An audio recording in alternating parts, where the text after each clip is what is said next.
Well, good afternoon, everyone. My name is Monica Sarazuela. I am the Advocacy and Community Outreach Manager at the Women's Fund of Central Ohio, and I am here today with two amazing community voices to talk about today, which is Black Women's Equal Pay Day. Joining me, I have Sophia Pfiffner, who is a board member at the Women's Fund of Central Ohio, and she also serves as the Community Relations Chief for the Columbus Recreation and Parks Department. And also joining us is Dr. Quinn Capers, who is the Associate Dean of Admissions at the OSU College of Medicine and is also an interventional cardiologist. And we are here on OSU's campus to have this conversation. So thank you both so much for being here. You're welcome. Yeah. So like I said, we're here today to talk about Black Women's Equal Pay Day. And so what is Black Women's Equal Pay Day? Well, today, August 7th, is the day that, Black women on average make 64 cents for every dollar a white man makes. And that means that Black women have to work all of 2017 and this far into 2018 up until today, August 7th, to make as much money as a white man made in 2017. So, that's almost 8 months of additional work that Black women have to, to work for to even make up the difference that a white man makes in a single calendar year. So that plays a huge role on their economic empowerment, their trajectory, and their ability to provide for their families. So to start this conversation, Sophia, I just want to ask you, why does this day matter? What do we hope to achieve by, bringing to light, days like Black Women's Equal Pay Day, to the conversation around pay equity? Sure. So Black Women's Equal Pay Day matters because, for me, I feel that it's an issue and a day that focuses on diverse representation, specifically of Black women, and it's about creating an economy that's thriving. It's so important that as Americans and as Ohioans that we're building communities that support a talent pipeline for high-paying, high-skilled jobs, and that pipeline has to include Black women and Black girls. And it's very important that Black women and girls have a seat at that table. And for me, I feel that this is a day that not just focuses on the legislative challenges or legislative solutions to Black women's equal pay, but it also means that looking at all the different facets that impact why Black women are being paid less over their lifetime. And so I think that today is talking about a multifaceted issue and hopefully finding a comprehensive solution to really lift up Black women and girls. Absolutely.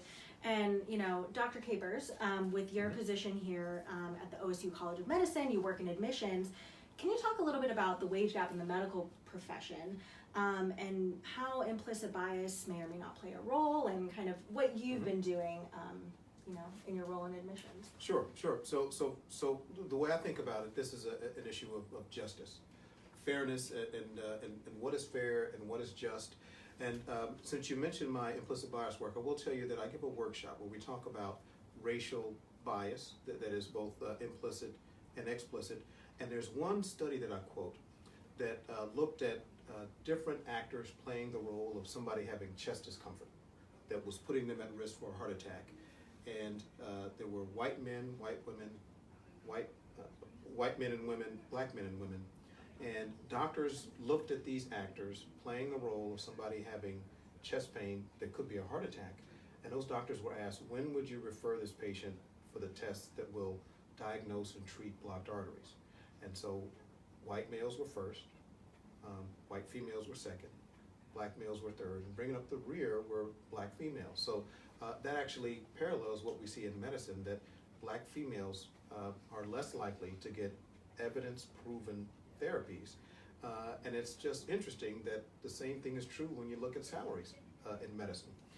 Women are very justifiably upset, and I'm upset with them. I tell women, when you start picketing, call me, because I'm going to be out there picketing with you, about the fact that in medicine, men and women are not paid equally. Men are paid more for doing the same job. But when you break out women, white women are paid more than Black women for doing the same job. And that should get our hackles up and get us just as outraged. So not only are Black women suffering health consequences from biases, but they're not getting paid what they should be, also because of biases. And it turns out we have actually, in our medical school admissions, because we want to be fair, we want to make just decisions, we have actually studied implicit bias, these unconscious likes and dislikes that we all have, that even though you don't know you have them, they can influence your behavior. We've studied those in our admissions committee, the people who make the decisions to decide who's going to get into medicine. And it turns out that doctors are no different than people in other professions in terms of having these implicit biases. And there's one interesting one that a test is designed to show if when you see a man, you automatically unconsciously associate that man with career, and when you see a woman, you automatically associate that woman with home and family.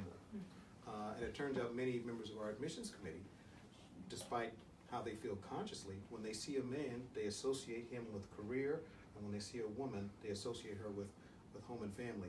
I'll tell you, we were surprised to find out that women also have this bias. In fact, the women have that unconscious bias, man, career, woman, home and family, more so than the men. But we think this is a part of it. So if you're in charge of setting salaries, if you're in charge of hiring, if you're in charge of promoting, if you're in charge of deciding who gets into medical school, law school, dental school, if your unconscious mind associates woman with home and family, then we think that could influence salary setting. So it is unjust, and we think that there are definitely some things that can be and should be done about it. Absolutely. And so, we've talked about the what, we've talked about the so what of Black Women's Equal Pay Day. I want to talk about the now what. For those listeners and viewers at home, what do we want people to take from, days like Black Women's Equal Pay Day? I know we all hope that one day we don't have to have these days where we have to, educate the community that, yes, women are being paid less than men, and that women of color are especially being paid less. But yeah, so what can listeners do in their day-to-day basis, either today, tomorrow, or in the future, to uplift Black women and hopefully get to a place of equity and equality? Sure. So I mentioned earlier that this is a multifaceted issue, and I think there are a couple of things that people can do. As parents, there's the specific memory I have. When I was in 5th grade, I wanted to run for my class student government. There's a list of different positions: secretary, treasurer, president, etc. And I was talking to my father, and I told him that I'm really interested in running for secretary. And I remember the look that my father gave me, and he looked at me and said, "Sophia, why are you running for secretary when you should be running for president?" And I think we need more parents like that are encouraging young girls to take those higher opportunities, or those bigger positions and bigger roles, bigger leadership opportunities, becoming a doctor, becoming a lawyer, becoming working for your local government or running for office. That's really important. Supporting nonprofit organizations that lift up women and girls is incredibly important, especially nonprofit organizations that focus on empowering young Black women on days like today. Another thing that adult professionals can do is mentoring young students, expanding their opportunity to different career patterns and different economic opportunities that give them a different perspective on what they can do professionally as an adult, but then also helps them with their leadership skills. So when they're looking at accepting a position within any organization, being able to advocate for themselves for that higher wage and that fair wage that they deserve. And then also as organizations, like you mentioned with OSU, I know that the City of Columbus has done extensive work on making sure that every single employee within the department and within the city is paid fairly. And even within Recreation and Parks, I know that we just completed a comprehensive program to make sure that all of our employees, men and women, but specifically Black women too, were all paid fairly for the work that they were doing. And I think that's something that not only government can do, but also small businesses, large corporations. This is something that everybody can participate in, whether you're a parent, whether you work for Girl Scouts, or if you're with a larger organization. Absolutely. And Dr. Havers, I guess from your perspective. Yes, so I agree, both at the individual level and at the organizational level. At the organizational level, accountability is really important, and it is incredible how you can change behaviors if you're putting all of the information out there for everybody. So if all of the salaries, or even if you blind them from the names, if the salaries are listed, so when I apply for a job, I know what the salary range is, then I'm less likely to suffer from the injustice of doing the same job and getting paid less. And a lot of women who have been who've caught the short end of the stick, if you will, in terms of salary, is because they had no idea what anybody else was making. Mm-hmm.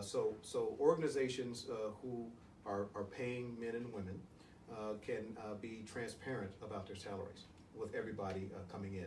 They can also have an actual grid where they're actually very objective about making these decisions about how much somebody is paid. It's when the subjectivity comes into it that biases kind of override us.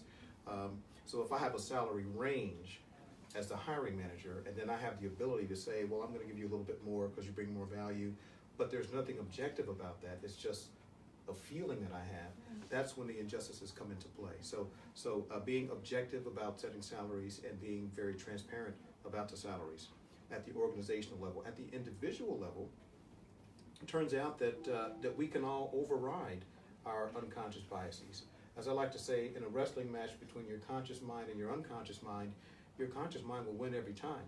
So if you know you have this bias, and there's several tests that you can take to see if you have some gender biases, then you can actually override those gender biases by, again, forcing yourself to be objective and saying, I'm going to do things the same way every time.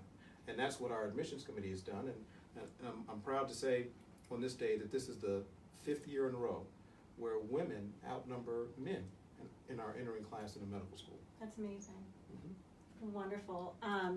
Yeah, I guess the takeaway is that, you know, there's things that we can do on an individual level to overcome our implicit biases towards women and women of color. But also, like you mentioned, at the organizational level, what policies and practices can we put into place to, you know, try to mitigate some of the biases that could lead to the wage gap for Black women and women of color. So, you know, at the end of this conversation, I just want to say thank you both so much for being here. You know, this is a really important issue, and I'm so glad that we have these two amazing community leaders to discuss, you know, this important topic on Black Women's Equal Pay Day.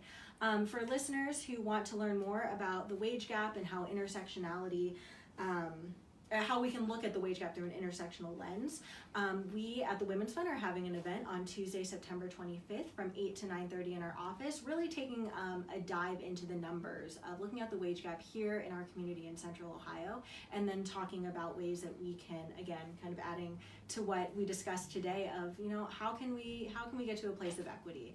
So if you're interested in attending what we're calling a coffee and conversation around the wage gap, we'll post the link in the comments below. But thank you both so much. Thank you.